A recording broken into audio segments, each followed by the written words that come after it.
అమరావతి ఆంధ్రప్రదేశ్ ప్రజల కలల రాజధాని. గతంలో 2014లో రాష్ట్ర విభజన జరిగిన తర్వాత చంద్రబాబు నాయుడు ప్రభుత్వం అధికారంలోకి వచ్చిన తర్వాత చాలా రకాల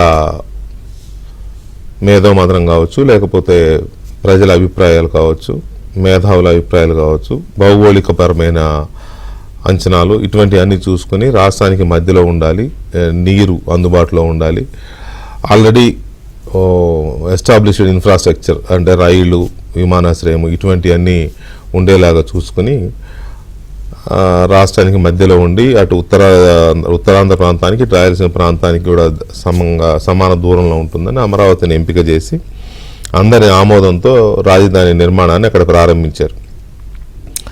దానికి అప్పుడు ప్రధాని నరేంద్ర మోదీ గారు వచ్చారు శంకుస్థాపనకి. చాలా గ్రాండ్గా జరిగింది శంకుస్థాపన, చాలా గ్రాండ్గా జరిగింది. అప్పుడు తెలంగాణ ముఖ్యమంత్రి కేసీఆర్ గారు కూడా ఆ శంకుస్థాపనకి వెళ్ళారు. చాలామంది కేంద్ర పెద్దలు వచ్చారు, కేంద్ర మంత్రులు కొంతమంది వచ్చారు. అప్పుడు ఉపరాష్ట్రపతిగా ఉన్న వెంకయ్యనాయుడు గారు హాజరయ్యారు. ఇట్లా చాలా చాలా గ్రాండ్గా, అద్భుతంగా ఒక పండుగలాగా చేసిన సందర్భం అది అందరి కళలో మెదులుతూ ఉంటుంది. అది అప్పుడు ప్రధానమంత్రి యమునా నది నుంచి నీరు, అలాగే పవిత్రమైన పార్లమెంటు ప్రాంగణం నుంచి కొంచెం మట్టి, ఎందుకంటే అది ప్రజాస్వామ్యానికి ఇది ఒక తార్కాణం అనే ఉద్దేశంతో అవి తీసుకొచ్చి ఇచ్చారు. వాటిని అప్పటికే చంద్రబాబు నాయుడు రాష్ట్రంలోని లేకపోతే దేశంలోని చాలా ప్రాంతాల నుంచి నదీ జలాలు, పవిత్ర మట్టి ఇవన్నీ తెప్పించి ప్రధాని మోదీ తెచ్చిచ్చిన వాటితో కలిపి హెలికాప్టర్లో తిరుగుతూ ఆ రాజధాని ఎక్కడైతే ప్రాంతం అనుకున్నారో ఆ ప్రాంతం అంతా చల్లారు. ఇదంతా ఒక సంకల్పం చేసిన సందర్భం అది. అయితే ఆ తర్వాత నిర్మాణాలు ప్రారంభమయ్యాయి, కొన్ని టవర్స్ కట్టారు, సచివాలయం భవనం కట్టారు, అసెంబ్లీ భవనం కట్టారు. తర్వాత ఇంకా చాలా ఐఏఎస్ల కోసం, ఐపీఎస్ల కోసం, ఇంకా చాలామంది కోసం క్వార్టర్ల నిర్మాణం, పేదల కోసం కొన్ని ఇళ్ళు, ఇట్లా చాలా నిర్మాణాలు చేశారు. అప్పటి వరకు ఉన్న భవనాల్లో అసెంబ్లీని, అలాగే సచివాలయాన్ని అందులో ఏర్పాటు చేశారు. వేరే చోట మళ్ళీ అసెంబ్లీ, సెక్రటేరియట్ ఇటువంటి వాటి కోసం భవనాలు కట్టిన తర్వాత ఇక్కడున్న ఈ కార్యాలయాలని వాటిలోకి తరలించి ఈ భవనాలని వేరే కార్యాలయాలకు వాడుకోవాలనేది అప్పట్లో ఉన్న కాన్సెప్ట్. అది తెలియక కావాలని కొంతమంది దాన్ని ఏదో తాత్కాలిక సచివాలయం, తాత్కాలిక అసెంబ్లీ అంటే అసలు భవనాలే తాత్కాలికం అనే రకంగా ప్రచారం చేశారు. భవనాలు తాత్కాలికం కాదు, భవనాలు శాశ్వతం, అందులో ఉండే ఆఫీసులు తాత్కాలికం, అక్కడ వేరే ఆఫీసులు వస్తాయి తర్వాత అనేది అప్పుడున్న ప్లాన్. రైట్, ఓకే, ఎనీవే సరే. ఆ రకంగా జరిగిన తర్వాత అలా నిర్మాణాలు కొనసాగుతున్న క్రమంలోనే ప్రభుత్వం మారిపోయింది. ఇక మనకు తెలిసి ఏం జరిగిందో, అంతా విధ్వంసం, నానా బీభత్సం, దాన్ని ఎంత నాశనం చేయాలో అంత నాశనం చేసి మొత్తం ఎక్కడ కూలగొట్టి, అసలు అక్కడ మరి ఎందుకు అంత కసి ఉందో జగన్మోహన్ రెడ్డికి మనకు తెలియదు, కానీ దాన్ని ఎంత నాశనం చేయాలో చూశారు. దాని గురించి మళ్ళీ గుర్తు చేసుకోవడం వల్ల ప్రయోజనం లేకపోవచ్చు, కానీ బీభత్సం చేశాడు ఆయన. బీభత్సమే, ఇంకా దాన్ని మాటల్లో చెప్పలేనంత బీభత్సం. ఒక అసెంబ్లీను సెక్రటరియట్ మాత్రం ఉంచాడు, ఎందుకంటే ఆయన కూర్చోవాలి కాబట్టి. మిగతా అన్ని నాశనం చేశాడు. సో ఇప్పుడు మళ్ళీ కూటమి ప్రభుత్వం అధికారంలోకి వచ్చి చంద్రబాబు నాయుడు ముఖ్యమంత్రి అయిన తర్వాత ఎన్డీఏ, బీజేపీ, జనసేన పార్టీలతో కలిసి ఆయన అధికారంలోకి వచ్చిన తర్వాత ఇప్పుడు అమరావతిలో మళ్ళీ రాజధాని నిర్మాణాన్ని పునఃప్రారంభించారు. అప్పుడు ఆగిపోయిన నిర్మాణాలను కంటిన్యూ చేయడం, తర్వాత అప్పుడు రోడ్లు తవ్వేశారు. అప్పుడు మరి దరిద్రం ఏంటంటే వేసిన రోడ్లు తవ్వేశారు. ఇది శాడిజం కూడా కాదు, దానికి ఇంకొక ఏదైనా పేరు, సైకోలు, శాడిజిస్టులు కూడా సరిపోరు వీళ్ళకి, ఇంకా వేరే ఏదైనా పేర్లు పెట్టాలి. ఆ రోడ్లు కూడా తవ్వేశారు. సో అలాంటి రోడ్లను మళ్ళీ నిర్మిస్తూ ఏదో తిప్పబడుతున్నారు. ఇప్పుడు అధికారంలోకి వచ్చిన తర్వాత కేంద్రం నుంచి కూడా దాదాపు ఇప్పటికే కేంద్రం నుంచి అంటే కేంద్ర ప్రభుత్వ సహాయంతోనో లేకపోతే సహకారంతోనో దాదాపుగా ఒక 30,000 కోట్ల రూపాయల వరకు నిధులు వచ్చాయి. ఇంకా వేరే వేరే సంస్థల నుంచి నిధులు రాబోతున్నాయి. సో ఈ మొత్తం మీద ఇప్పుడు తాజాగా మొన్న ఒక 40,000 కోట్ల రూపాయలకు పనులు యాక్సెప్ట్ చేసి లెటర్ ఆఫ్ అండర్స్టాండింగ్స్ కూడా వాళ్ళకి ఇచ్చారు కాంట్రాక్ట్ సంస్థలకి. సో ఇప్పుడు చంద్రబాబు నాయుడు గారు ఢిల్లీ వెళ్ళారు ఇవాళ సాయంత్రం. రేపు మోదీతో అపాయింట్మెంట్ ఉంది ఆయనకు. మోదీతో భేటీ కాబోతున్నారు, ప్రధాని నరేంద్ర మోదీతో భేటీ కాబోతున్నారు. ఎందుకు ఈ భేటీ అంటే ప్రధాని నరేంద్ర మోదీ గారిని అమరావతిలో రాజధాని నిర్మాణ శంకుస్థాపనకి ఆహ్వానించడానికి ఆయన చేతుల మీదుగా శంకుస్థాపన చేయించాలని. ఆల్రెడీ చేశారు కదా, మోదీ గారే చేశారు కదా శంకుస్థాపన. మళ్ళీ ఆయనే వచ్చి మళ్ళీ శంకుస్థాపన చేయడం ఏంటి అనేది ఒక ఆసక్తికరమైన సన్నివేశమే. ఎందుకంటే అక్కడక్కడ చిన్న చిన్నవి అంటే ఎమ్మెల్యేలు ఎంపీలు ఇటువంటి వాళ్ళు మా పార్టీలు మారినప్పుడల్లా మళ్ళీ శంకుస్థాపన చేస్తూ ఉంటారు. కానీ సాక్షాత్తు ప్రధానమంత్రి రెండోసారి శంకుస్థాపన చేయడం ఏంటి అనేది అది కొంత ఇంట్రెస్టింగ్ పాయింటే. ఎందుకు చేస్తున్నారు అనేది కూడా ఆలోచించాల్సిన అంశమే. ఎందుకు చేస్తున్నారు? అప్పుడు వస్తూ మట్టి నీళ్లు తీసుకొచ్చారు మోదీ గారు. మరి ఈసారి ఏం తీసుకొస్తారు? లేదు, ఆయనతో ఏం తెప్పించుకోవాలని చంద్రబాబు నాయుడు గారు ప్లాన్ చేశారు ఈ శంకుస్థాపనకి. లేదు, అప్పుడు శంకుస్థాపన చేయడం వల్ల జరిగిన నష్టం ఏంటి, ఇప్పుడు శంకుస్థాపన చేయబోతున్న శంకుస్థాపన వల్ల జరిగే లాభం ఏంటి, అప్పుడు మట్టి నీరు తెచ్చిన నరేంద్ర మోదీ ఈసారి ఏమన్నా నిధుల వరద కురిపించబోతున్నారా, అప్పుడు ఢిల్లీని తలదన్నే రాజధాని నిర్మిస్తామని స్వయంగా తన నోటితో ప్రకటించిన నరేంద్ర మోదీ గారు తర్వాత 5 ఏళ్ళు అది ధ్వంసం అయిపోతుంటే, నాశనం అయిపోతుంటే ఎందుకు చూస్తూ ఊరుకున్నారు? ఇప్పుడు శంకుస్థాపన చేసిన తర్వాత దాన్ని ఎలా నిర్మించబోతున్నారు? ఢిల్లీని తలదన్నే రాజధానినే నిర్మిస్తారా, లేకపోతే ఇంకేదన్నా ఇంకా పెద్ద ప్రణాళిక ఏదన్నా ఉంటుందా? చంద్రబాబు నాయుడు గారు కూడా అప్పుడు కొన్ని ఆరోపణలు ఎదుర్కొన్నారు. ఏంటంటే గ్రాఫిక్స్ చూపించారు ప్రజలకి, అసలు పనులు వదిలేసి గ్రాఫిక్స్లో బతికేశారనే ఒక ఆరోపణ ఇప్పటికీ ఉంది ఆయన మీద. ఈసారి అలా కాకుండా మళ్ళీ వచ్చే ఎన్నికల లోపే పూర్తి స్థాయి రాజధానిని అక్కడ ఆవిష్కరింపజేస్తారా? దానికి నరేంద్ర మోదీ ఎంతవరకు సహకారం అందిస్తారు?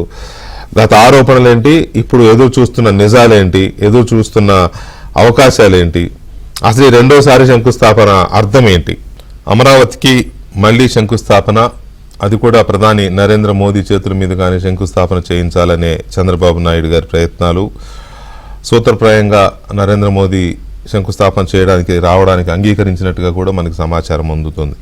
సో దీని మీద మనం చర్చ చూస్తున్నాం. చర్చలో మనతో తెలుగుదేశం పార్టీ సీనియర్ నేత, Andhra Pradesh agriculture mission corporation chairman Mareddy Srinivasa Reddy గారు, అలాగే భారతీయ జనతా పార్టీ సీనియర్ నాయకులు పాతూరు నాగభూషణం గారు, అండ్ అమరావతి బహుజన జేఏసీ అధ్యక్షులు పోతుల బాలకోటయ్య గారు, అండ్ ఆంధ్రప్రదేశ్ లోక్ సత్తా పార్టీ అధ్యక్షులు భీశెట్టి బాబ్జీ గారు మనతో చర్చలో పాల్గొంటున్నారు. శ్రీనివాసరెడ్డి గారు నమస్కారం. నమస్కారం శ్రీనివాసరెడ్డి గారు, మళ్లీ శంకుస్థాపన ఏంటి, దీని అర్థం ఏంటి? మళ్లీ శంకుస్థాపన కాదండి విజయ్ గారు, వెంకటకృష్ణ గారు. అంటే రాజధాని నిర్మాణం కోసం ఆ రోజు శంకుస్థాపన జరిగింది, పనులు ప్రారంభమైంది, రాజధాని కింద అదే కొనసాగుతా ఉంది. ఈ రోజు జరుగుతుంది ఏంటంటే, రాష్ట్ర ప్రభుత్వం మళ్ళీ వైఎస్ జగన్మోహన్ రెడ్డి విధ్వంసం తర్వాత ఈ రోజు రాష్ట్ర ప్రభుత్వం రాష్ట్ర రాజధానిని పునర్నిర్మించుకునేటువంటి కార్యక్రమంలో ఈ రోజు కొత్తగా చేపట్టబోతున్నటువంటి అనేక రకాలైనటువంటి పనులకు సంబంధించి శంకుస్థాపనలు, ఇవన్నీ కూడా ఇది రాజధాని శంకుస్థాపన కాదు, రాజధానిలో అభివృద్ధి కార్యక్రమాలకి అభివృద్ధి పనులకు సంబంధించినటువంటి శంకుస్థాపనల కార్యక్రమం ఇది.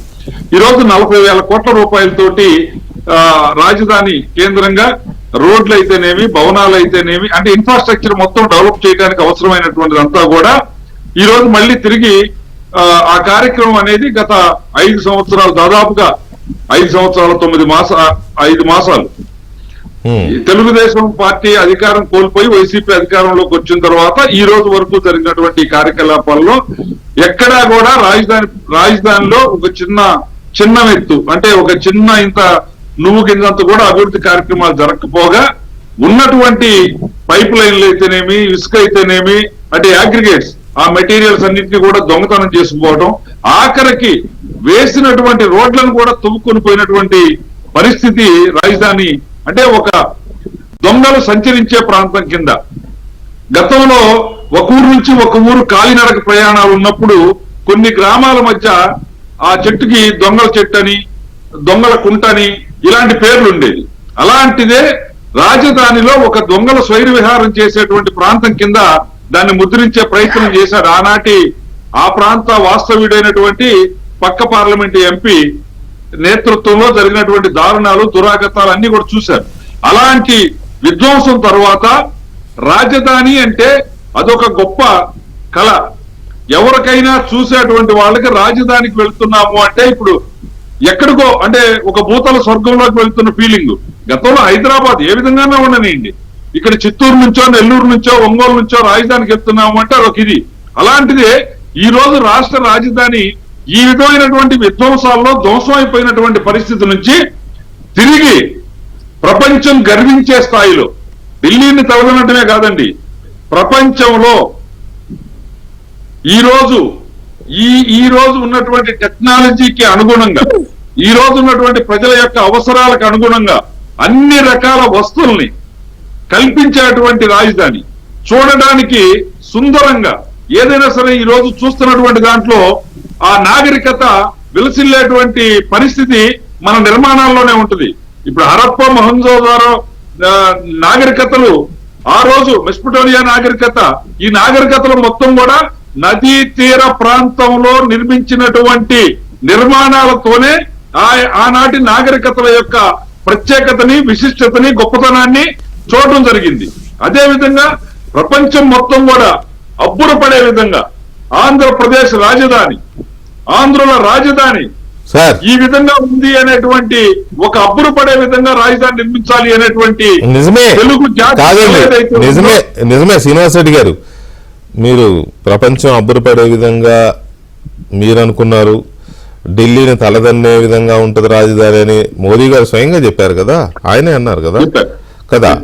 అయితే ఒక నగర నిర్మాణానికి ఆనాడు శంకుస్థాపన జరిగింది. నగర నిర్మాణం అంటే నగరంలో అన్ని ఉంటాయి, ఒకటి శంకుస్థాపన రాయే ఉండదు.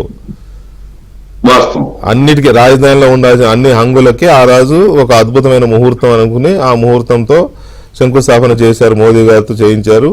బ్రహ్మాండంగా పవిత్రమైన నీరు, పవిత్రమైన మట్టి అన్ని తీసుకొచ్చారు. దాని గురించి మనం దాని గురించి పెద్దగా గొప్పగా ఎన్నిసార్లు చెప్పుకున్నా అదొక సంకల్పం, దాన్ని ఏమీ కాదనట్లా. కాకపోతే ఇప్పుడు మళ్ళీ పునఃప్రారంభం, పునఃశంకుస్థాపన, లేకపోతే మళ్ళీ శంకుస్థాపన, ఏ పేరు పెట్టినా మళ్ళీ వస్తున్నారు, మళ్ళీ శంకుస్థాపన. ఎందుకంటే అక్కడ ఏమీ రెడీ అవ్వాల ప్రారంభోత్సవం చేయడానికి, శంకుస్థాపనే చేయాలి. అయ్యింది ఏమంటే స్వామివారి టెంపుల్ ఒకటి రెడీ అయింది, మొన్న కళ్యాణం కూడా చేశారు దాంట్లో కదా. సో అందువల్ల ఈ రెండోసారి చేయాలనే ఈ సంకల్పాన్ని తప్పట్టట్లేదండి. కానీ మోదీ గారితోనే ఎందుకు చేయిస్తున్నారు అనే దాని మీద చర్చ అయితే జరుగుతోంది. నాగభూషణ్ గారు, దీని మీద భాగస్వామి పార్టీ ప్రతినిధిగా ఉన్న మీరు కానీ మీ పార్టీ కానీ ఏమనుకుంటున్నారు? మోదీ గారు రావద్దని ఎవరన్నారు, మోదీ గారు వచ్చి చేస్తే ఇంకా మంచిది, అంతా ఓకే, కానీ దానికి వేరే కార్యక్రమంగా కాకుండా మళ్ళీ శంకుస్థాపన అనే పేరు ఎందుకు పెట్టుకుంటున్నారు? నమస్తే గారు. అదే విధంగా శ్రీనివాస్ రెడ్డి గారికి, మన బాలకోటయ్య గారికి, బాబుజీ గారికి, అదేవిధంగా ఏబిఎన్ ప్రేక్షకులందరూ కూడా ముందుగా నా నమస్కారం తెలియజేస్తా ఉన్నాను. కానీ ఇవాళ చర్చ దీనికి ఏ విధంగా ఆన్సర్ చెప్పాలో కూడా ఐఎమ్ ఆల్సో ఇన్ కన్ఫ్యూజన్. అంటే ఎందుకంటే నేను ఏమంటున్నానంటే, గత 5 సంవత్సరాలు అంటే నేను నా పర్సనల్ ఒపీనియన్ ఏంటంటే, ఒక 4-5 యాంగిల్స్ లో చంద్రబాబు గారు ఆలోచించారు అనేది నేను ఆలోచిస్తున్నాను. ఎందుకంటే ఈ రాష్ట్రంలో అక్టోబరు 22, 2016లో శంకుస్థాపన చేసిన తర్వాత ఆ తర్వాత 2-3 సంవత్సరాల్లో ఒక ఐఏఎస్ ఆఫీసర్ క్వార్టర్స్ కానీ, ఎమ్మెల్యే క్వార్టర్స్ కానీ, లేకపోతే కొన్ని ప్రైమ్ మినిస్టర్ హౌసెస్ కానీ, అలా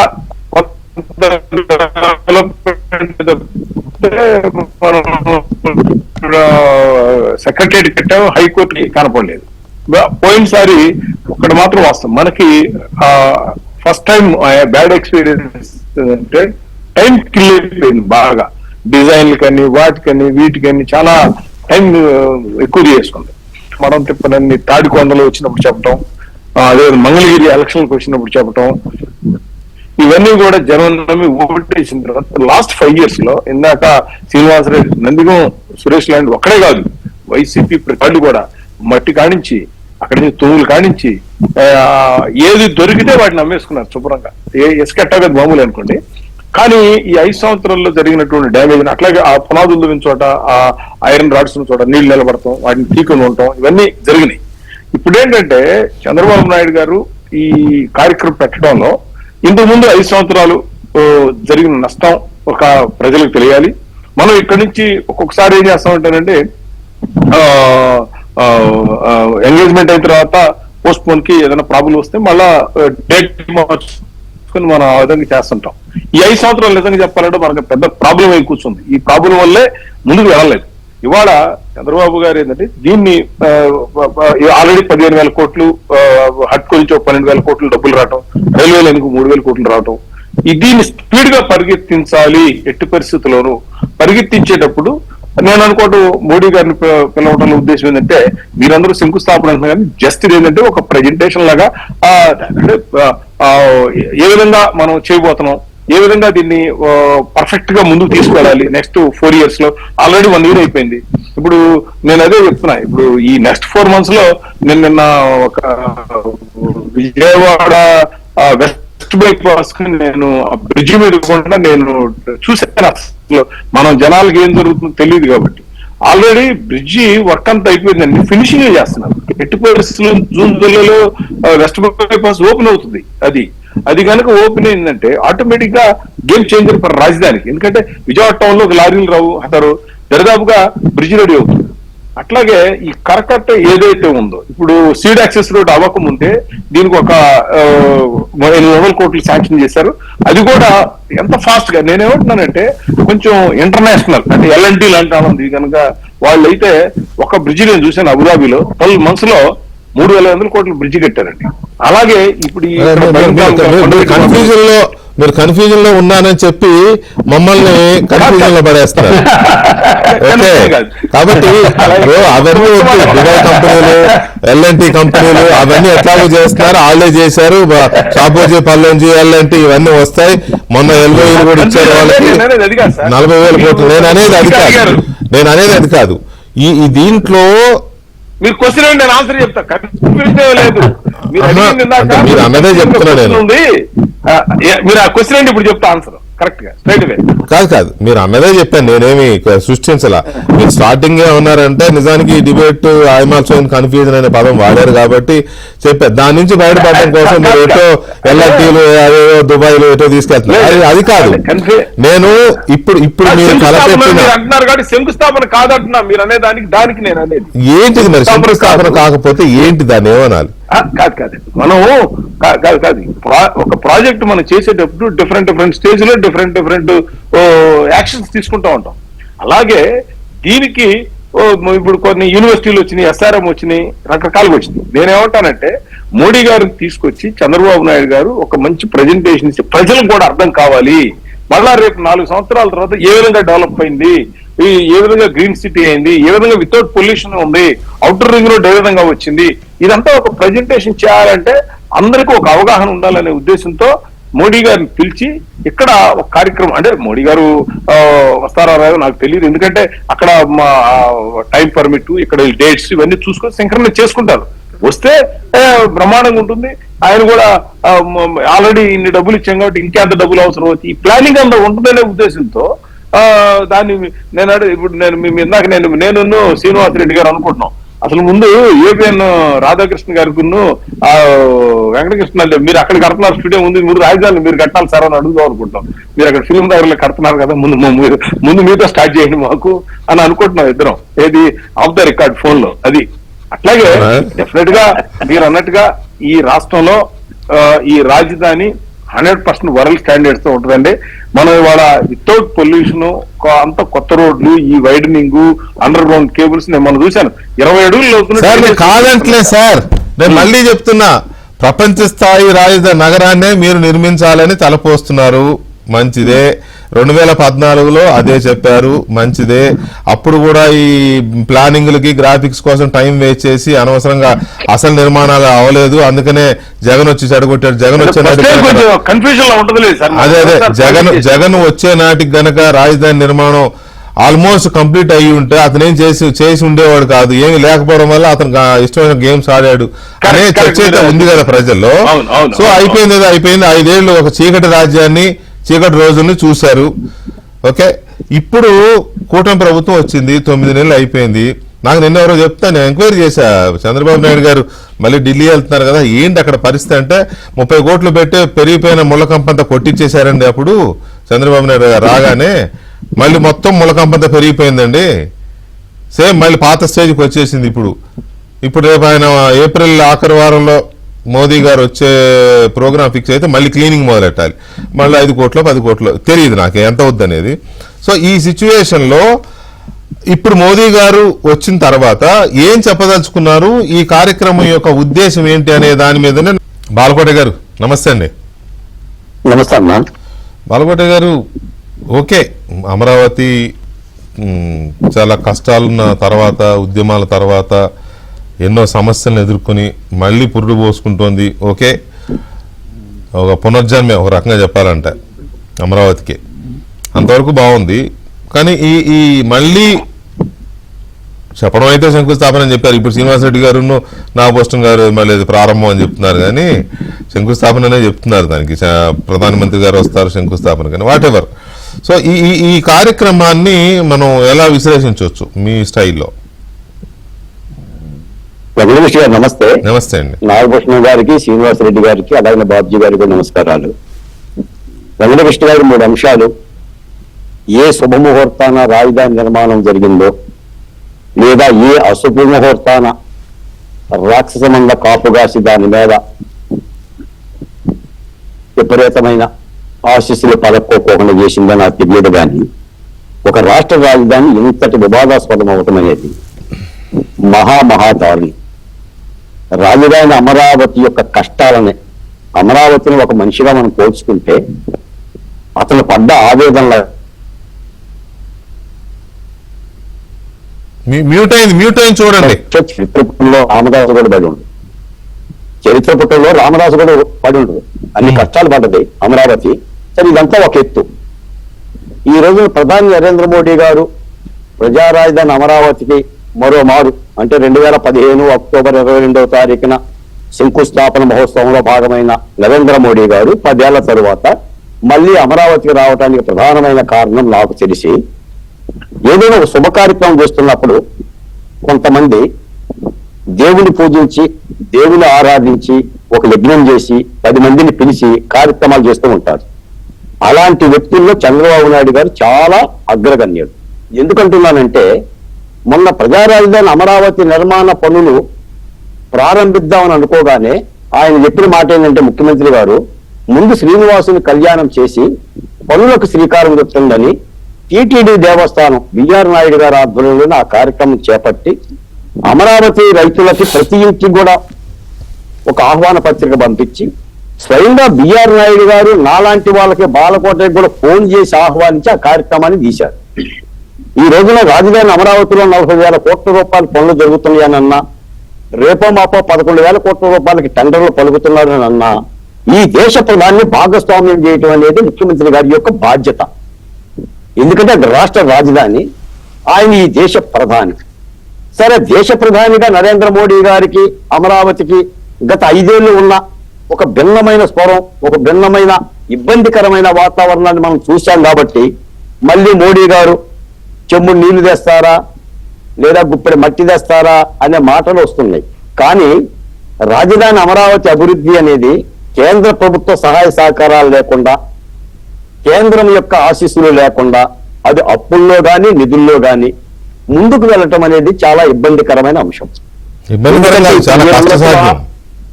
అది ఒక బృహత్తరమైన పథకం. నేను ఇది ప్రపంచాన్ని తలదన్నే రాజధాని, ఢిల్లీని తలదన్నే రాజధాని అని అదిగో నవలోకం వెలసే మన కోసమైన పాటలు నేను పాడిన గాని ముందు రాజధాని అమరావతిని కాపాడుకునే ప్రయత్నం అందరూ చెయ్యాల్సిన బాధ్యత. ఈ రోజున ఎమ్మెల్సీలు, ఎమ్మెల్యేలు, ముఖ్యమంత్రి, డిప్యూటీ ముఖ్యమంత్రి, స్పీకర్లు, డిప్యూటీ స్పీకర్లు, మండల చైర్మన్ అందరూ కూడా చేతులు నవ్వుకుంటూ ఒకళ్ళొకళ్ళు కరచాలనం చేసుకుంటూ ఫోటో సెక్షన్ దిగారు. అది రైతులు ఇచ్చిన భూమే కదా. మరి అలాంటి అమరావతిని హక్కుని చేర్చుకోవటంలో రాజకీయ భిన్న స్వరాలు దేనికి? మొన్న ఈ మధ్య ఒక ఎమ్మెల్సీ గోస్ట్ సిటీ అన్నాడు అమరావతిని, అంటే దెయ్యాల నగరం అన్నాడు. పవన్ కళ్యాణ్ ని ముచ్చటగా పలకరించిన మన బొత్స సత్యనారాయణ గారు మళ్ళీ శ్మశానము అని అన్నాడు. అంటే ఈ రాజకీయాల బలిపేటం మీద అమరావతిని నిలబెట్టి చూడటమే మేము చేసుకున్న దౌర్భాగ్యం.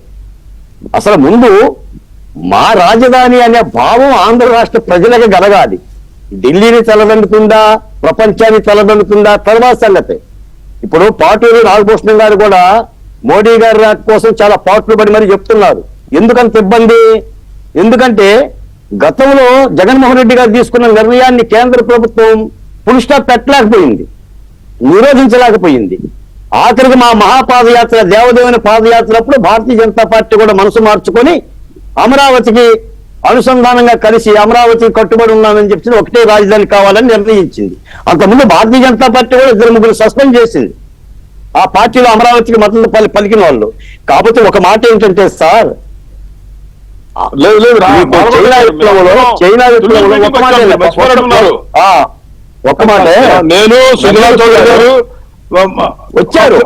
అమరావతి మహాపాదయాత్ర జరిగిన తర్వాత అమరావతి మహాపాదయాత్ర ఒక సబ్మిషన్ ఒక మాట నేను అనేది ఏంటంటే, అమరావతి ఆయన చెప్పిన తర్వాత వెంటనే భారతీయ జనతా పార్టీ కన్నా లక్ష్మణ్ గారు అవుతున్నప్పుడు తీర్మానం చేశారు. నేను సుజనా చౌదరి గారు మేమంతా తుళ్ళూరు వచ్చి, అప్పుడు మీరు కూడా ఇచ్చారు, మేము అక్కడ దరిదాపుగా 10,000 మందితో ఆ రోజు పబ్లిక్ మీటింగ్ పెట్టాం. అంటే కాకపోతే మీరు రామకృష్ణ గారు అమిత్ షా గారు రాష్ట్రానికి వచ్చి ఏంటయ్యా ఇంత పెద్ద ఉద్యమం జరుగుతుంటే మీరు ఎందుకు సైలెంట్ గా ఉన్నారని చెప్పిన తర్వాత చెప్పారో, మందలించారో, ఏం చేశారో నాకు తెలియదు. లోపల గట్టిగా ఇచ్చేయడం వల్ల అప్పుడు సునీల్ దేవదర్ గారు, మీలాంటి వాళ్ళు, అప్పుడున్న అధ్యక్షులు, ఇంకా అందరూ అప్పుడు బయలుదేరారు. అప్పటి వరకు కనిపించలేదండి.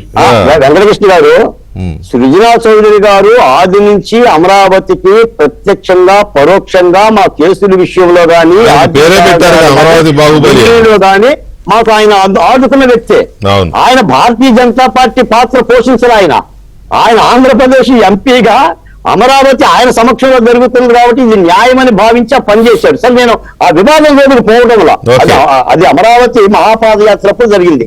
ఇక్కడ నేను చెప్పేది ఏంటంటే ముఖ్యంగా ఒకటి మాత్రం నిజం వెంకటకృష్ణ గారు, మీరు దీన్ని ఎజెండాగా తీసుకోవాలి. మీలాంటోళ్ళు, నాలాంటోళ్ళు చైనా విప్లవం జరిగిన తర్వాత, కార్మిక రాజ్యం వచ్చిన తర్వాత, సోషలిస్ట్ కంట్రీగా మారిన తర్వాత మావో సేటింగ్ ఆ దేశ అధ్యక్షుడు నినాదం తీసుకుంటాడు. అంటే దేశంలో సాంస్కృతిక విప్లవం జరగాలని, 100 పూలు వికసించని, 1000 ఆలోచనలు సంఘర్షించని అని.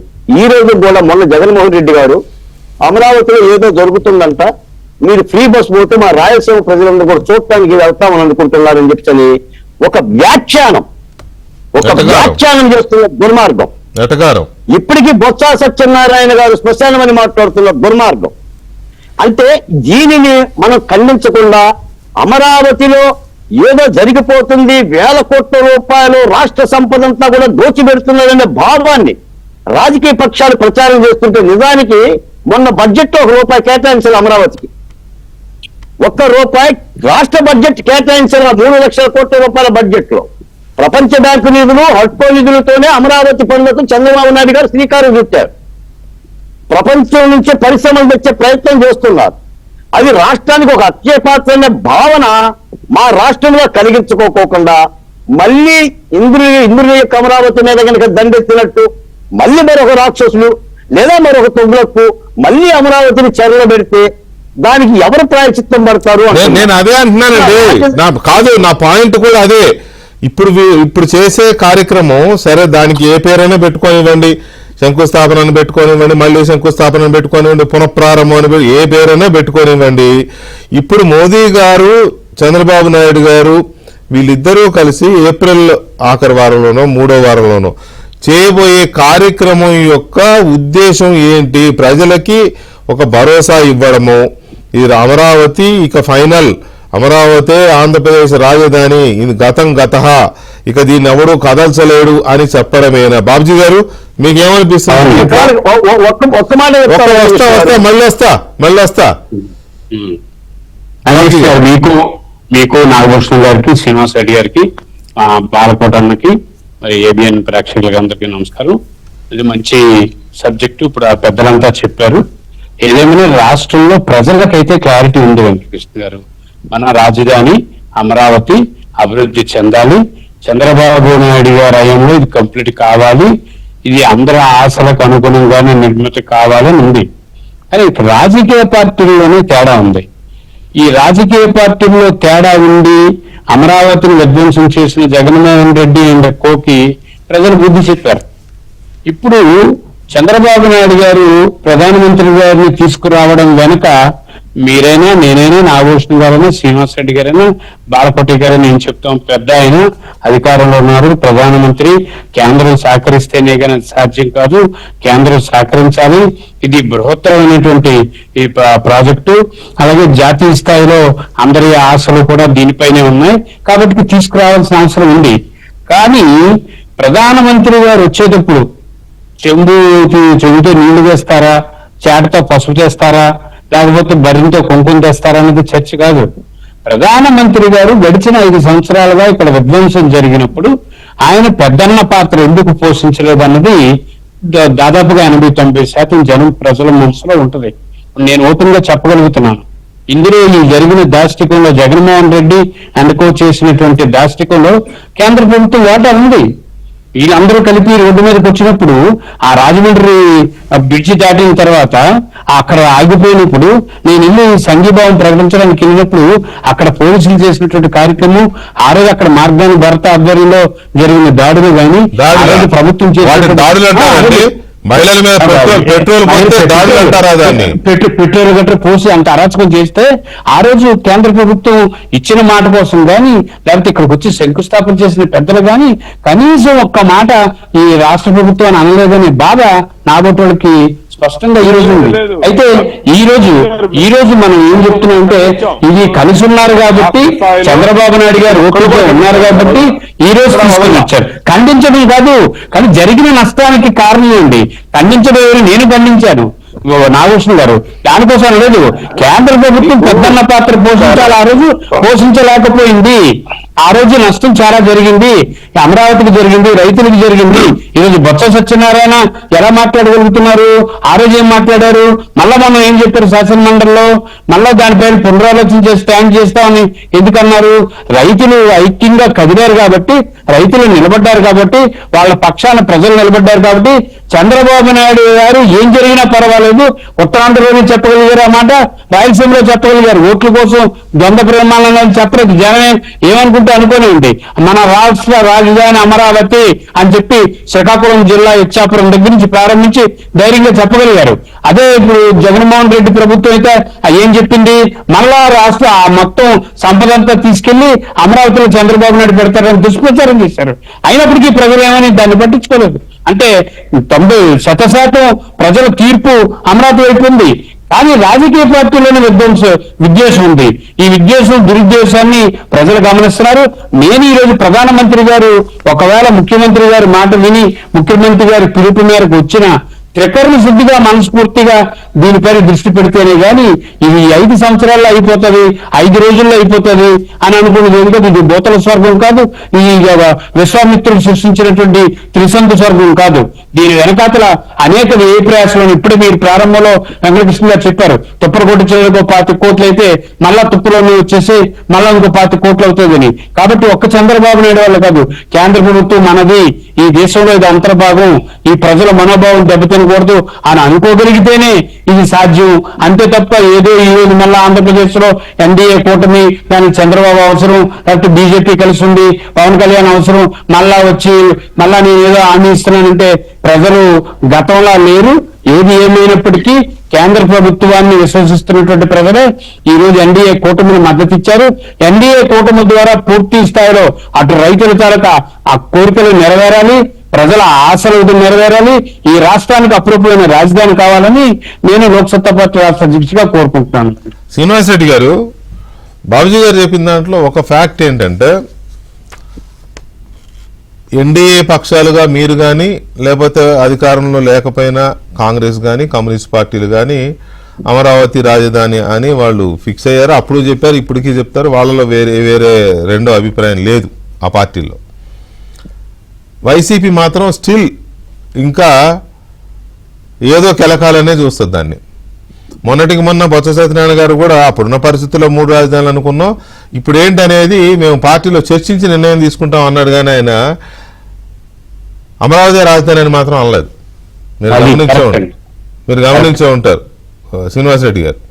సో ఇలాంటి సిచ్యువేషన్లో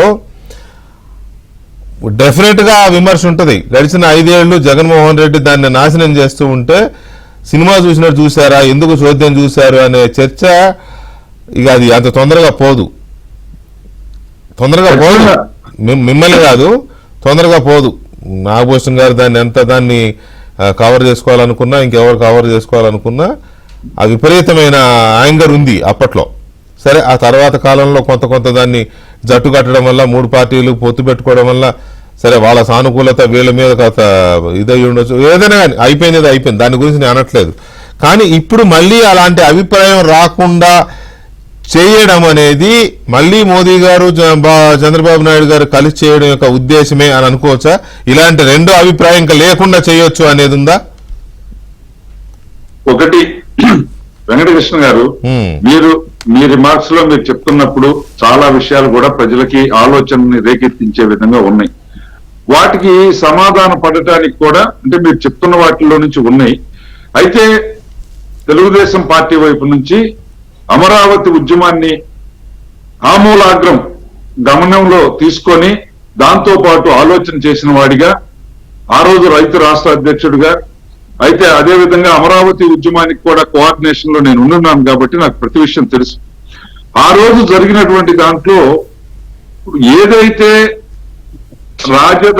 రాజధానిగా సాక్షాత్తు ప్రధానమంత్రి వచ్చి దానికి శంకుస్థాపన చేసి, సరే మట్టి నీళ్లు అనేటువంటిది ఏంటంటే అది సాంప్రదాయం. ఇక్కడ మట్టి నీళ్లు మొత్తం బిల్డింగ్లో తెచ్చి పెట్టలేరు కాబట్టి ఇప్పుడు ఈ నగరాన్ని తెచ్చి పెట్టలేరుగా. సింబాలిక్ గా నీళ్లు మట్టి ఇవ్వటం అంటే నగర నిర్మాణానికి నవధాన్యాలు చల్లి మట్టి నీరు ఇవ్వటం అంటే నిర్మాణ అభివృద్ధిని కోరుకోవడం, అది శాస్త్రయుక్తంగా. దానికోసం అని చెప్పి వారు అది ఇవ్వటం జరిగింది. దీనికి 2 ఆన్సర్లు చెప్పదలుచుకున్నాను. ఆ రోజు 2016 తర్వాత రాజధాని నిర్మాణం ప్రారంభమై 3 సంవత్సరాలు కూడా ఆ సమయం లేదండి. ఆ 3 సంవత్సరాల్లో తాత్కాలిక భవనాలు అని చెప్పేసి, తాత్కాలిక రాజధాని అని చెప్పేసి జగన్మోహన్ రెడ్డి అనే కంపెనీ అవసరం కోసం ప్రచారం చేసుకుంది. అది ట్రాన్సిస్ట్ తప్ప టెంపరీ కాదు అనేటువంటి విషయం మనం అనేక సందర్భాల్లో డిబేట్లలో మనం ప్రజల్ని ఒప్పించడానికి అనేక మంది అలాంటి శక్తుల్ని వాళ్ళ మనసుల్లో చూడటానికి కావాల్సిన ప్రయత్నం చేశాం. ఆ రోజు కేంద్ర ప్రభుత్వం అఫిడవిట్ కూడా ఇచ్చింది కోర్టుకి. ఇచ్చినటువంటి అఫిడవిట్ లో రాష్ట్ర రాజధాని నిర్మాణానికి సంబంధించి కేంద్ర రాష్ట్ర ప్రభుత్వాల మధ్య ఉండేటువంటి సంబంధాలు, రాష్ట్ర రాజధాని నిర్మాణం ఏ దీంట్లోకి వస్తుంది, ఏ జాబితాలోకి వస్తుంది అంటే కేంద్ర జాబితానా, రాష్ట్ర జాబితానా, ఉమ్మడి జాబితానా అనే అంశంలో ఉండేటువంటి మీమాంసలు అనేక సందర్భాల్లో ఇది వాళ్ళ చేసిన దానికన్నా బీజేపీ వాళ్ళు మోసింది ఎక్కువ. వాస్తవంగా వాళ్ళ పైన పడ్డ నింద ఎక్కువ. వాళ్ళ పాత్ర ఏముంది, ఏమి లేదు, వాళ్ళు ఏమి చేయలేకపోయారు, లేకపోతే నిజంగానే చేయలేదా, ఇలాంటి విషయాల మీద ప్రజానీకానికి అంత స్పష్టమైనటువంటి చట్టపరమైన అంశాల మీద అవగాహన ఉండదు కాబట్టి వాళ్ళు ఎక్కువ మోసిన మాట నిజం. అయితే ఇక్కడ ఈ రోజు చంద్రబాబు నాయుడు గారు మోదీ గారిని పిలవటంలో ఒకటి, చంద్రబాబు నాయుడు గారి గురించి తెలిసిన ఏ వ్యక్తి అయినా సరే తను పద్ధతుల్ని ఒక సిస్టమ్ ని ఏ విధంగా గౌరవిస్తారో అందరికీ తెలుసు. చంద్రబాబు నాయుడు గారు ఓ మీటింగ్ వస్తే ఆ గ్రామ ప్రెసిడెంట్ నే ఆ సభ అధ్యక్షుడిగా కూర్చోబెట్టి నడిపించేటువంటి వ్యక్తి. అక్కడ ఎమ్మెల్యేలు ఉన్నా, మంత్రులు ఉన్నా, ఎవరున్నా, ఇప్పుడు అఫిలియేటెడ్ బాడీస్ లో ఉండే మమ్మల్ని ఆయా విషయాలు వచ్చినప్పుడు ఆయన పక్క స్థానంలో మమ్మల్ని కూర్చోబెట్టుకుని నడిపిన వ్యక్తి. ఈ రోజు రాష్ట్రం ఒక విధ్వంసం తర్వాత రాజధాని పూర్తిగా ధ్వంసం అయిపోయింది. రాజధాని అంటే వాళ్ళు చెప్పింది నిజం. బొత్స సత్యనారాయణ ఇది ఎడారి అన్నా, లేదంటే ధర్మాన కృష్ణప్రసాద్ ఇంకా అసహ్యకరమైన అసభ్యకరమైన వ్యాఖ్యలు చేసిన, తమ్మినేని సీతారాం లాంటి ఒక డమాబుస్సు దీన్ని శ్మశానంతో పోల్చిన, అది నిజం. వాళ్ళ కోరికది. దాన్ని అలానే చూపించే ప్రయత్నం చేశారు, అలానే విధ్వంసం చేశారు, మొత్తం తొవ్వేశారు, గుంతలు చేశారు, మెరకలు చేశారు, ఆగం చేశారు. అలాంటి దాన్ని పునర్నిర్మించేటప్పుడు, పునర్నిర్మాణం అండి ఇది, పునర్నిర్మాణం జరుగుతున్నప్పుడు ఖచ్చితంగా ప్రజల్లో ఆ విశ్వాసం కల్పించే విధంగా ఒక ఎఫర్ట్ చేయాలి. అంటే ఇప్పుడు మనం అనేక రకాలైనటువంటి ఆటలు చూస్తూ ఉంటాం. ఒక పాయింట్ మిస్ అయినప్పుడు, ఒక వాలీబాల్ టోర్నమెంట్ చూస్తున్నాం అనుకోండి, ఒక పాయింట్ మిస్ అయినప్పుడు అందరూ జట్టుగా కూడి ఒక ఉత్సాహాన్ని పొందడానికి కావాల్సిన ప్రయత్నం చేస్తారు. అలానే కబడ్డీ లాంటి ఆటల్లో, అంటే టీమ్ గా ఉండేటువంటి వాటిలో ఈ రోజు ఆంధ్రప్రదేశ్ కి ఆ టీమ్ స్పిరిట్ అవసరమైంది. ఇదిగో తిరిగి మళ్ళీ రాజధాని ఒక సుందరమైనటువంటి తెలుగు జాతికి మంచి భవిష్యత్తునిచ్చేటువంటి రాజధాని ఇక్కడ నిర్మించబడబోతా ఉంది. రాజధాని 29 గ్రామాలకు కాదండి, రాజధాని నేనంటున్న ఆంధ్ర రాష్ట్రానికి కూడా కాదు. ఈ రోజు ఇక్కడ చంద్రబాబు నాయుడు గారి కళ సాకారమై వారి కోరిక మేరకు, వారి ఆలోచన మేరకు నిర్మించబడే రాజధాని ఈ ప్రపంచంలో అనేక రకాలైనటువంటి దేశాల్లో, అనేక ప్రాంతాల్లో ఉన్నటువంటి అనేక మందికి వృత్తుల్ని, ఉపాధిని చూపించి వాళ్ళ వ్యాపార అభివృద్ధికి కావాల్సినటువంటి సంస్థలు నెలకొల్పుకునేటువంటి ఒక మినీ ప్రపంచం అయితే అమరావతి. ఒక మినీ ప్రపంచం. ప్రపంచంలో ఈ రోజు చంద్రబాబు నాయుడు గారు ఫౌండేషన్ వేసినటువంటి ఈ నూతన హైదరాబాద్ నగరం సైబరాబాద్ బేక్ చేసుకొని అదొక మినీ ప్రపంచం అయింది. అదే విధంగా అంతకన్నా గొప్ప స్ట్రక్చర్ తోటి, అంతకన్నా గొప్ప ప్లానింగ్ తోటి, అంటే నిర్మాణాలు జరగబోతున్నటువంటి ఇది ఒక మినీ ప్రపంచం అయ్యేటువంటి అవకాశం ఉంది. అలాంటి దాన్ని చూపించాలి అన్నప్పుడు ఖచ్చితంగా ప్రజల్లో భరోసా కల్పించాలి. వెంకటకృష్ణ గారు, ఇక్కడ నేను మీకు మీ ద్వారా చెప్తున్నది ఏంటంటే, మీ ద్వారా ప్రజానీకానికి చెప్తున్న అంశం ఏంటంటే, ఏదైతే ఆ రోజు బీజేపీ మీద, మోదీ గారి మీద అపోహ పట్టడానికి కారణమైందో, వాళ్ళు రాష్ట్ర హైకోర్టుకి వాళ్ళు ఇచ్చినటువంటి అఫిడవిట్ వాళ్ళు కానివ్వండి చాలా స్పష్టంగా చెప్పారు. ఈ రాష్ట్ర ప్రభుత్వాలకు ఉండేటువంటి ప్రత్యేక అధికారాలు, రాజధానుల నిర్మాణానికి సంబంధించినప్పుడు వాళ్ళు తీసుకునే నిర్ణయాలను కేంద్రం ఏ విధంగా ఆపగలదో, దానికి ఎన్ని పరిమితులు ఉంటాయో ఏంటో వాళ్ళు చెప్పారు. ఇది తెలుగు జాతికి, ఆంధ్ర రాష్ట్రానికి ఈ రేపు పునర్నిర్మాణ కార్యక్రమం గారు మళ్ళీ గతాన్ని తవ్వుకుని కాదు ఇప్పుడేదో పవర్ వేసే కార్యక్రమం. మీరు ఎక్కువ మోస్తున్నారు శ్రీనివాస్ రెడ్డి. ఒక్క నిమిషం, బాలకోట గారు ఒక్క నిమిషం అండి దయచేసి. నా కాన్సెప్ట్ ఒక్క మాట ఒక్క మాట చెప్పేస్తాను. ఒక్క మాట.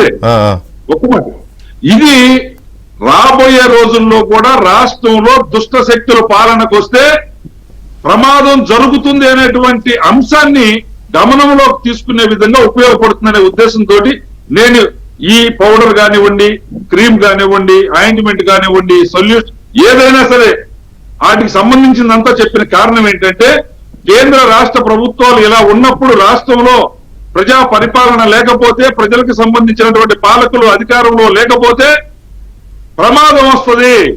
దీన్ని మన ప్రజలు, తెలుగు జాతి నిత్యం జాగరూకతతో ఉండవలసినటువంటి అవసరం ఉంది. ఓకే, అర్థమైంది. పాయింట్ అర్థమైంది కానీ మీరు చెప్పే పాయింట్ అర్థమైంది కానీ అఫిడవిట్ వేశారు, ఇది రాష్ట్ర ప్రభుత్వాల పరిధిలోని అంశం, మా పరిధిలోని అంశం కాదు, ఇదంతా మీరన్న భాష డంబాబూసే. అది ఇదంతా డంబాబూస్. అసలు విషయం ఏంటంటే, ఇది విభజన చట్ట ప్రకారం ఏర్పడిన రాజధాని. విభజన చట్టంలో పేర్కొన్న అంశాల ఆధారంగా ఏర్పడ్డ రాజధాని. ఓకే, తర్వాత అన్నిటికంటే మించి రాష్ట్రాల పరిధిలో ఉండే అంశం అయితే ప్రధానమంత్రి వచ్చి శంకుస్థాపన చేసిన తర్వాత, ప్రధానమంత్రి గారు వచ్చి శంకుస్థాపన చేసిన తర్వాత కూడా ఎవరు పడితే వాళ్ళు అధికారంలోకి వచ్చి మార్చేస్తాం అనే దానికి ప్రధానమంత్రి శంకుస్థాపన చేయడం ఎందుకు? పైగా అదే- దీంట్లో ఇంకో కీలకమైన అంశం అదే ఉందండి. అదే పైగా సార్ సద్బ్రాహ్మణుడు ముహూర్తం పెట్టి వివాహం చేసినంత మాత్రాన భార్యాభర్తలు తన్నుకునేదానికి అంటే అలాంటి దీన్ని దాంతో పోల్చడం ప్రధానమంత్రి శంకుస్థాపన చేశాడు. ఆయన పరిమితమైన మీరు రాష్ట్రాన్ని జాగ్రత్తగా చేసుకోండి. వైఎస్ఆర్ లాంటి దాన్ని అధికారంలోకి సరే సార్, ఇప్పుడు మీరు కాదండి, మీరు ఇప్పుడు కూటమి ప్రభుత్వం మీది, కూటమి పార్టీలు, మీరు ఎన్నైనా ఇలాగే మాట్లాడతారు, నాకే అభ్యంతరం లేదు. నేను కూడా ఇక్కడేం తప్పు పట్టట్లా, మీరు అర్థం చేసుకోండి. విషయం ఏంటంటే ఇంత చేస్తే 5 ఏళ్ళు అలా చూస్తూ ఊరుకున్నారు, అయిపోయింది ఏదో అయిపోయింది. ఇంత చేస్తే ఇప్పటికీ ఇంకా ఆంధ్రప్రదేశ్ రాజధాని అమరావతి అనేది గెజిట్లో లేదు. ఈ రోజు కూడా 2014లో మోదీ గారు ప్రధానమంత్రి అయిన తర్వాత దేశంలో సబ్జెక్ట్ టు కరెక్షన్ ఆయన చేతుల మీదుగా మొట్టమొదటి శంకుస్థాపన జరిగిన నిర్మాణం ఇదే. ఫస్ట్ శంకుస్థాపన మోదీ గారు ప్రధానమంత్రిగా నాకు తెలిసినంత వరకు. ఏమన్నా అయితే దాని ముందు ఏమైనా 1-6 అయినయేమో, లేదు, అంత సిగ్నిఫికెంట్ గా లేవు. ఇదే అదే ముందుకు సాగకుండా ఉన్న పరిస్థితుల్లో ఇప్పుడు రావడం ద్వారా గెజిట్లో ఇంతవరకు గెజిట్లోకి ఎక్కలేదు అనేది ఒక బలమైన ఆవేదన, అనుమానము, బాధలు చాలా మందికి ఉన్నాయి. అది గెజిట్లోకి ఎక్కేంత వరకు దానికి శాంక్చురీ రాదు కదా అని. సో ఇప్పుడు రావడం వల్ల అలాంటిది ఏమైనా వస్తుందా? దాంతోపాటు నిధులు, డెఫినెట్ గా మన బడ్జెట్లో ఎక్స్టర్నల్ ఎయిడెడ్ ప్రాజెక్ట్ దాని ద్వారా 15,000 కోట్లు, అందులో 90% కేంద్రం భరిస్తుందని క్లియర్ గా చెప్పారు. దానికి ఏదో వైసీపీ జగన్మోహన్ రెడ్డి గారు లేదా వాళ్ళ మనసులో ప్రచారం చేసే ప్రయత్నం చేశారు, ఇదంతా అప్పే అని. ఆ అప్పు కేంద్రం కట్టుద్దనే దాన్ని కూడా మీరు సరిగా చెప్పలేని పరిస్థితి, చెప్పుకోలేని పరిస్థితి. మీరు కానీ బీజేపీ కానీ జనసేన కానీ చెప్పుకోలేని పరిస్థితి. సో ఈ సిచ్యువేషన్ లో ఈ పునఃప్రారంభం, పునఃశంకుస్థాపన ఏ పేరైనా పెట్టుకోండి, దానికి ఇది నెక్స్ట్ లెవెల్ కి ఎలా తీసుకెళ్లబోతోంది అమరావతి? నాగభూషణ్ గారు, బీజేపీనా టీడీపీనా జనసేన పక్కన పెడితే మీ కూటమి ప్రభుత్వం, ఎన్డీఏ ప్రభుత్వం ఆంధ్రప్రదేశ్లో అధికారంలో ఉంది. సరే, గడిచిన 5 ఏళ్ళు బీజేపీ పట్టించుకుందా లేదా, కేంద్రం పట్టించుకుందా లేదా, అది వదిలేద్దాం. అయిపోయిన దాని గురించి ఇప్పుడు ఎన్ని మాట్లాడుకున్నా మీకుండే ఆర్గ్యుమెంట్స్ మీకుంటాయి, పట్టించుకోలేదు అనే వాళ్ళ ఆర్గ్యుమెంట్స్ వాళ్ళకుంటాయి. అది పెద్ద అయిపోయిన దాని గురించి అవసరం. కాకపోతే ఇక్కడ పాయింట్ ఏంటంటే అమరావతి స్టార్ట్ చేసినప్పుడు డీటెయిల్డ్ ప్రాజెక్ట్ రిపోర్ట్ ఇచ్చిన దీని ప్రకారం 50,000 కోట్ల రూపాయలు దాని వాల్యూ, 48,000 అనుకుంటా సుమారుగా, 50 అనుకోండి, 50,000 కోట్ల రూపాయలు. అది ఇప్పుడు రివైజ్డ్ ఇచ్చిన ప్రాజెక్ట్ రిపోర్టు 64,000 కోట్ల రూపాయలు.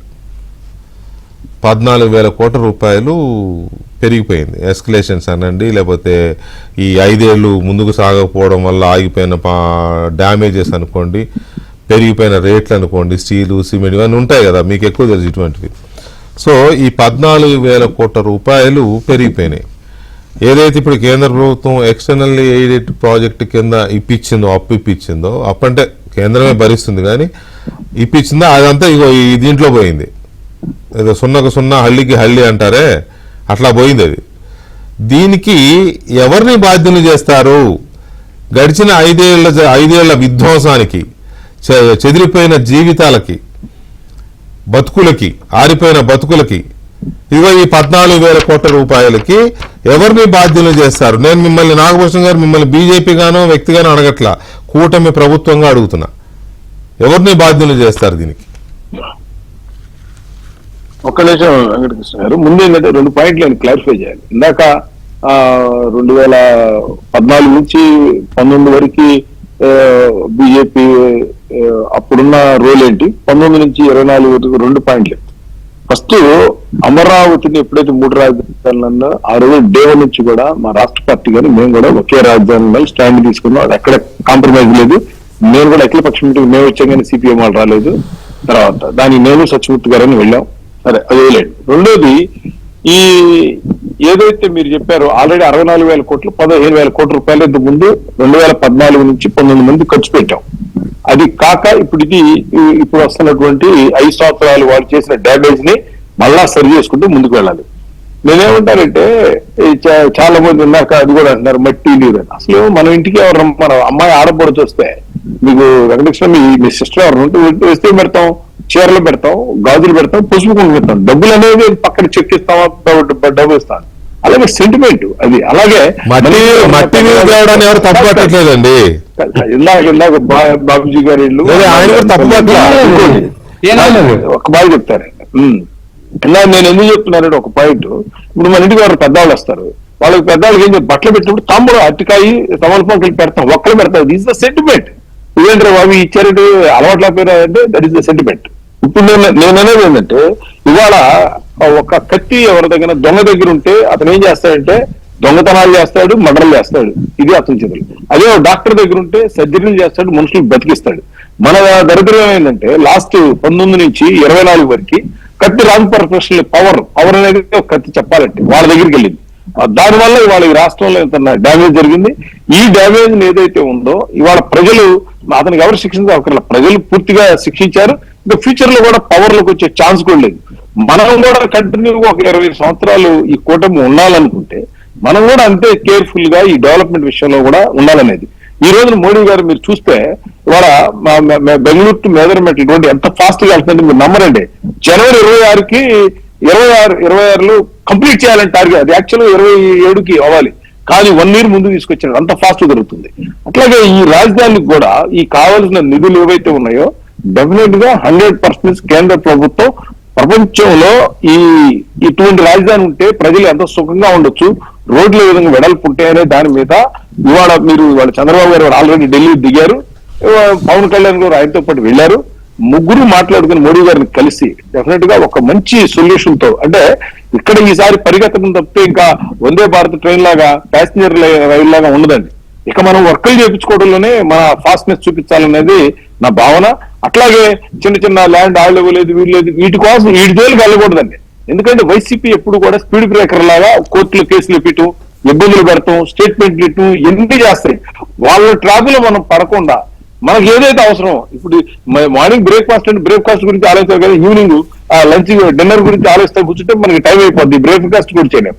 అలాగే ఈ 5 సంవత్సరాల్లో మనం ఎంత ఫాస్ట్ గా చేయగలం అనేది కేంద్రం కూడా ఒక ప్లాన్ ఉంటుంది కాబట్టి, ఆల్రెడీ ఉంది కాబట్టి దీన్ని ముందుకు తీసుకువెళ్ళడానికి ఒక చాలా ఈ కూటమి ప్రభుత్వం అడిగారు. కూటమి తరపునే మాత్రం వ్యక్తిగతంగా కాదు, 100% మీరు చూస్తారు. మనం ఒక 1 year తర్వాత మీరు అంటారు ఇంత మార్పు వచ్చింది ఏంది 1 year లోని.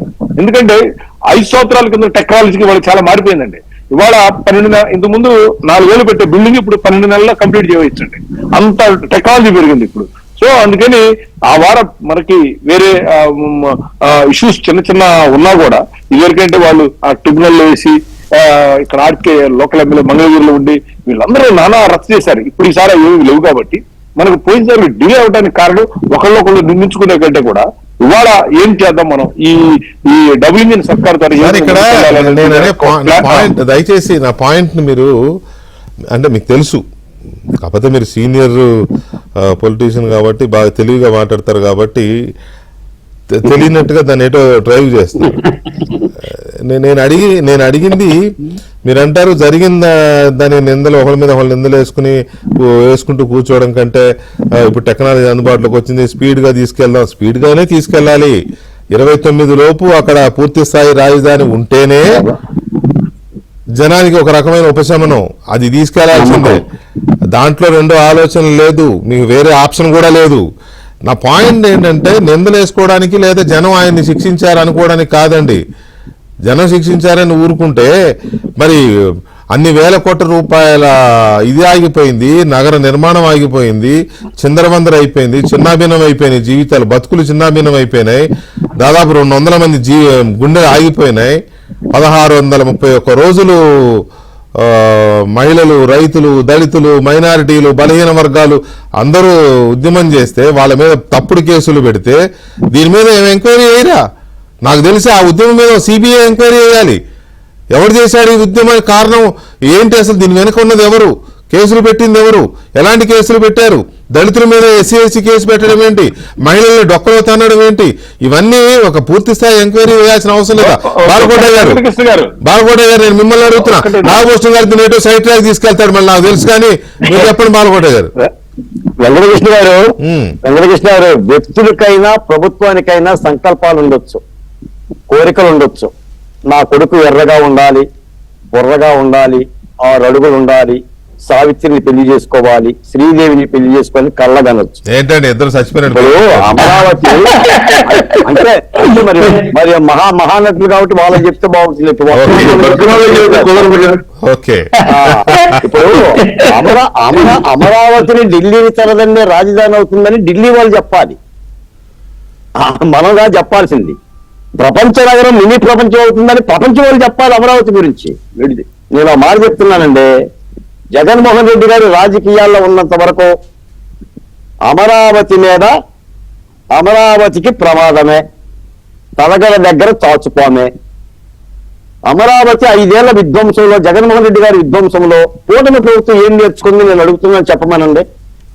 జగన్మోహన్ రెడ్డి గారు 5 ఏళ్లు అమరావతిని విధ్వంసం చేశాడు, ఆర్థికంగా హననం చేశాడు, శారీరకంగా మనుషుల్ని హింసించాడు, రైతుల్ని, బడుగుల్ని, ఎస్టీలని నరకాసురుని వధ చేశాడు. ఏ చర్య తీసుకున్నారు, ఏం నేర్చుకున్నారు? ఆఖరికి ఆయన అమరావతిలో సోషల్ ఇన్బ్యాలెన్స్ అని ఒక బండరాయి వేశాడు. అసలు అక్కడ సామాజిక సమతుల్యతే లేదన్నాడు. ఉన్నంత కూడా చంద్రబాబు నాయుడు గారి మనుషులే అని అన్నాడు. ప్రపంచానికి ఏ సంకేతం పంపించారు? ఈ రోజు మీరు ప్రభుత్వం ఉంది, వీటన్నిటికీ సమాధానం చెప్తారనే కదా. నేను అందుకనే వెంకటకృష్ణ గారు, నేను నా అమరావతి అని నేను రాసిన పుస్తకంలో కూడా విధ్వంసంలో కూటమి ప్రభుత్వం నేర్చుకున్న గుణపాఠాలు ఏంటి, నాటి విధ్వంసంలో పాఠాలు గుణపాఠాలు ఏంటి, ఏం నేర్చుకున్నారు మీరు అంటే? రాజధాని అంటే నిర్మాణాలా, రాజధాని అంటే కట్టడాలా, రాజధాని అంటే వంతెనలా, సీడ్ యాక్సిస్ రోడ్లా, భవంతులా? అది రాజధాని కాదే. చంద్రబాబు నాయుడు గారు తలపెట్టింది ఏంటి? ఒక కృష్ణానది తీరంలో ఎందుకు పెట్టారు? దాదాపు 50 లక్షల జనసాంద్రత కలిగిన రాజధానిగా దేనికి దాన్ని నిర్మితం చేయాలనుకున్నారు? అది మన హక్కు కదా, విభజన కారణంగా వచ్చిన మా హక్కు కదా రాజధాని. మేము అనుకుంటే నిర్మాణం చేయాలా, కేంద్రం ఇస్తే నిర్మాణం చేశాం. ఇందులో మోడీ గారి బాధ్యత ఉంది కదా. మళ్ళీ జగన్మోహన్ రెడ్డి గారు అమరావతి గురించి మాట్లాడాలన్నా, అమరావతిని మారుస్తానంటే మోడీ గారు తీసుకునే చర్యలు ఎలా ఉండాలి? ఉచ్చబోయాలి జగన్మోహన్ రెడ్డి, మోడీ గారు బోయించాలి ఉచ్చ జగన్మోహన్ రెడ్డి చేత. ఈ రోజు అలాంటి చర్యలు తీసుకోకుండా ఇప్పుడు వెంకటకృష్ణ గారు అడుగుతున్నారు, where is your gazette notification in the capital అని అడుగుతున్నాడు. మరి ఆ గెజిట్ నోటిఫికేషన్ ఇవ్వండి. మీరు రాజధాని కంచె ఎక్కడేశారండి, రక్షణ కంచె. మీరు ఇప్పుడు శ్మశానం అనుకుంటూ పుట్టోలు తిప్పుకుంటూ కరసాలను చేసుకుంటూ మరి ఏం భద్రత కలుగు చేస్తారండి? అమరావతి కేసులు ఎక్కడ ఎత్తేసారండి? ఏ విచారణ చేశారండి? ఏమంటే భూములు ఎందుకు ఇచ్చావురా అని చెప్పేసి ఒక డిఎస్పీ మహిళల నకారాలతో మాట్లాడిండు, ఎద మీద చెయ్యేశాడు, పొట్ట మీద కాలేశాడు. ఒక విచారణ కమిటీని వేస్తే రాజధాని రైతులు సంతోషిస్తారు కదా. మీరు దోషులే. ఇప్పుడు ఇక్కడ కూడా చట్టం నిదానంగా పనిచేస్తుందా? స్కూటర్లు ఎక్కి ఆటోలు ఎక్కి కోర్టులో పోతున్నారు. పులి కేసులు ఎత్తేసినప్పుడు, కోనసీమ కేసులు ఎత్తేసినప్పుడు అమరావతి కేసులు ఎందుకు ఎత్తేయండి? చంద్రబాబు నాయుడు గారు, నేను డైరెక్ట్ గా ముఖ్యమంత్రిని అడుగుతున్నా, ఎవరు మీరు కూటమి ప్రభుత్వం ఉన్నారు ఇద్దరు, శ్రీనివాసరెడ్డి గారు, నాగభూషణం గారు, మీరు అమరావతి కేసులు ఎత్తేయడానికి మీకు చేతులు ఎందుకు రావడం లేదండి? రంగాలు లాగిన కేసులు, జాకెట్ నుంచి కేసులు కూడా కేసులేనండి. ఏ పాపం చేశారండి? ఏ పాపం చేశారు చెప్పండి? రైలు ఇంజన్ దగ్గర పెట్టారా, లేదా బస్సుల దగ్గర పెట్టారా? ఏం చేశాడు? మరి ఇంక అమరావతి నుంచి ఏం మాట్లాడతారు మీరు? జగన్మోహన్ రెడ్డికి ఏం సమాధానం చెప్తారు? ఇప్పటికీ ఆయన అంటున్నాడు, ఏదో కడుతున్నారంట, రాష్ట్రంతో ప్రచారం చేస్తున్నారు, మేము ట్యాక్సులు కట్టుకుంటే అమరావతి కడతారా అని ఒక ప్రచారం, నిందా ప్రచారం. అమరావతిలో చంద్రబాబు నాయుడు గారి మనుషులు ఉన్నారు. ఎక్కడున్నారు? 28,801 మంది రైతులు చంద్రబాబు నాయుడు గారి మనుషులా?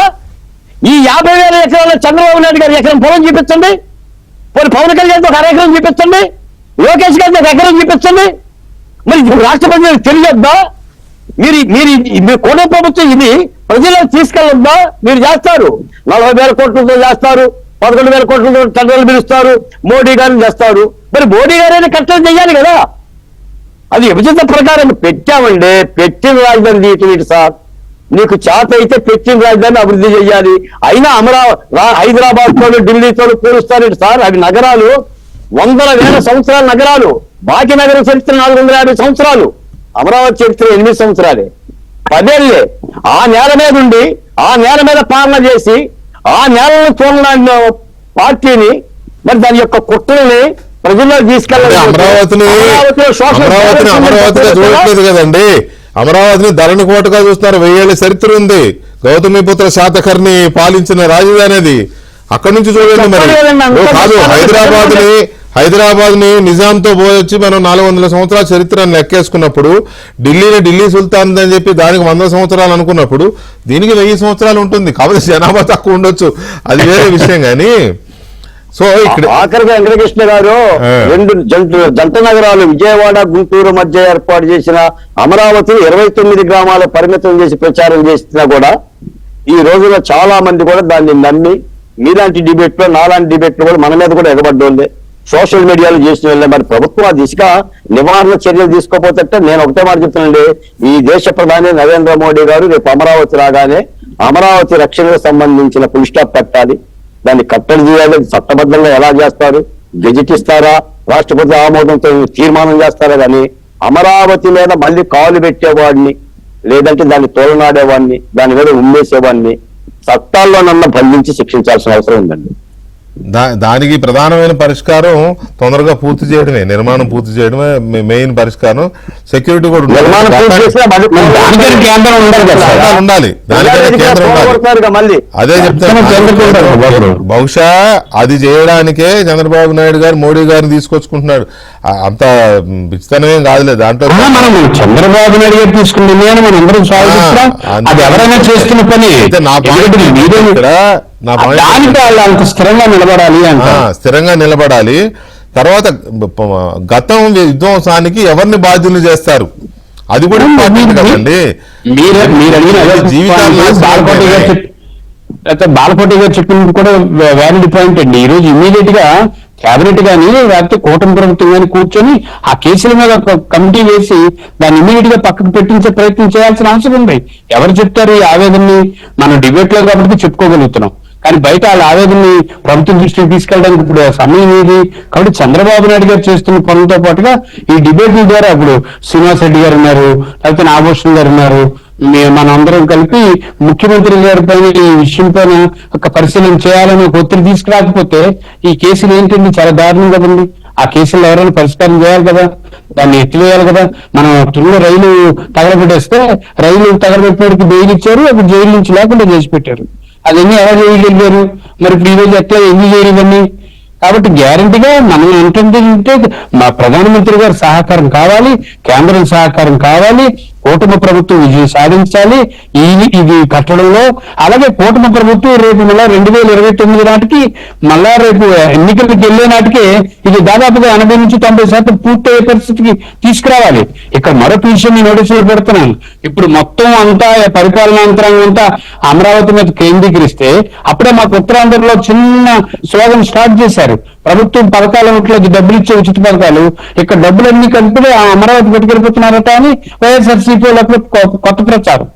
ఈ రకమైన ప్రచారాలకు అవకాశం ఇవ్వకుండా ఉండాలంటే కేంద్ర ప్రభుత్వం ఒక్కటే, కేంద్ర ప్రభుత్వం భరోసా ఇవ్వాలి. కేంద్ర ప్రభుత్వం అమరావతి విషయం మేము చూసుకుంటాం, ముఖ్యమంత్రితో కలిసి పనిచేస్తాం, కూటమి ప్రభుత్వానికి అన్ని అవకాశాలు ఇస్తాం, ఇది అభివృద్ధి చెందుతుంది, రాష్ట్రం అంతా అభివృద్ధి చెందాలి అనే ప్రకటన స్పష్టంగా ప్రధానమంత్రి చెప్పాలి.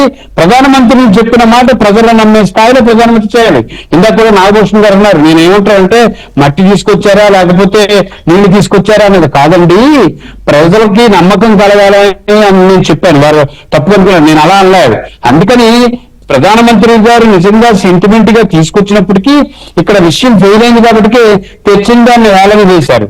అదే ఇక్కడ సక్సెస్ అయింటే పెద్ద మనిషి చాలా పవిత్రమైన వృద్ధితో తీసుకొచ్చారు అని చెప్పి నీరు మట్టే చాలా మనకు పనికి వచ్చిందని అందరూ ఇదే జనం. అది అక్కడ జరగలేదు కాబట్టికే హేళన చేశారు. ఈసారి అలా జరగకూడదు. ఈసారి ప్రధానమంత్రి లాగా చెప్పిన మాట ఈ దేశానికి ఎలా అయితే ప్రధానమంత్రి భరోసా ఇవ్వగలుగుతున్నారో ఆంధ్రప్రదేశ్ రాష్ట్రంలో అమరావతి పూర్తి కావడానికి పూర్తి స్థాయిలో కట్టుబడాలి, ఇది పూర్తి చేయాలి, ఈ రాష్ట్రం అభివృద్ధి చెందాలనేది మన అందరి ఆకాంక్ష అండి. రైట్, చూద్దాం ఏం చేస్తారు మరి, ఎలాంటి హామీ తెచ్చుకుంటారు. వెంకటకృష్ణ గారు కంక్లూడ్ చేయండి సార్, టైం అయిపోయింది, 1 minute కంక్లూడ్ చేయండి. మీరు అడిగినటువంటి పదే అడిగినటువంటి ప్రశ్నకు సమాధానం ఒకటి. అమరావతి విధ్వంసానికి ఎవరైతే బాధ్యులో, ఎవరైతే ఆ పాత్ర పోషించారో వాళ్ళందరినీ శిక్షించేటువంటి బాధ్యత కూడా ప్రజలే తీసుకున్నారు. రాబోయే రోజుల్లో కూడా తీసుకుంటారు. ఎందుకంటే రాజధాని ఇది ప్రజా రాజధాని, ఇది రాష్ట్ర ప్రజల మొత్తానికి సంబంధించిన రాజధాని. దీని వల్ల ఏ లక్ష్యంతో అయితే విద్య, ఉపాధి, వైద్య సౌకర్యాలు అందాలి అనేటువంటి మహాసంకల్పంతో వాళ్ళు భూమి ఆ రోజు త్యాగం చేశారో, భూములు వదులుకున్నారో, వాళ్ళ అనుబంధాన్ని వదులుకున్నారో, వాళ్ళ కోరిక నెరవేరాలి అనేది, అది రాష్ట్ర ప్రజల మొత్తానికి ఆ ఫలాలు అందాలనేది వాళ్ళ ఆశయం. దాన్ని నాశనం చేశారు. 29 గ్రామాల ప్రజలకు సంబంధించినటువంటి ఆలోచనలు కాదు వీళ్ళు నాశనం చేసింది, ఆశలు కాదు, ఆకాంక్షలు కాదు, రాష్ట్రం యొక్క ఆశల్ని, ఆకాంక్షల్ని, అవసరాల్ని వైసీపీ నాశనం చేసింది. అది ఏ పార్టీ అయినా, అది వైసీపీ కానివ్వండి, రాష్ట్ర ప్రభుత్వం కానివ్వండి, లేకపోతే కేంద్ర ప్రభుత్వం కానివ్వండి, లేదా అంతర్జాతీయంగా ఉండే కొంతమంది కానివ్వండి, ఎవరు చేసినప్పటికీ ప్రజలు దాన్ని గుర్తుపెట్టుకుంటారు. భవిష్యత్తులో కూడా ఖచ్చితంగా అలాంటి ఒక దుష్పరిణామాలు ఈ రాష్ట్రంలో సంభవించకుండా చర్య తీసుకుంటారు. Right sir, thank you very much Srinivas Reddy గారు, థ్యాంక్ యూ. అలాగే నాగభూషణం గారు అండ్ బాలకోట గారు, బాబ్జీ గారు, థ్యాంక్ యూ అండి. ఇది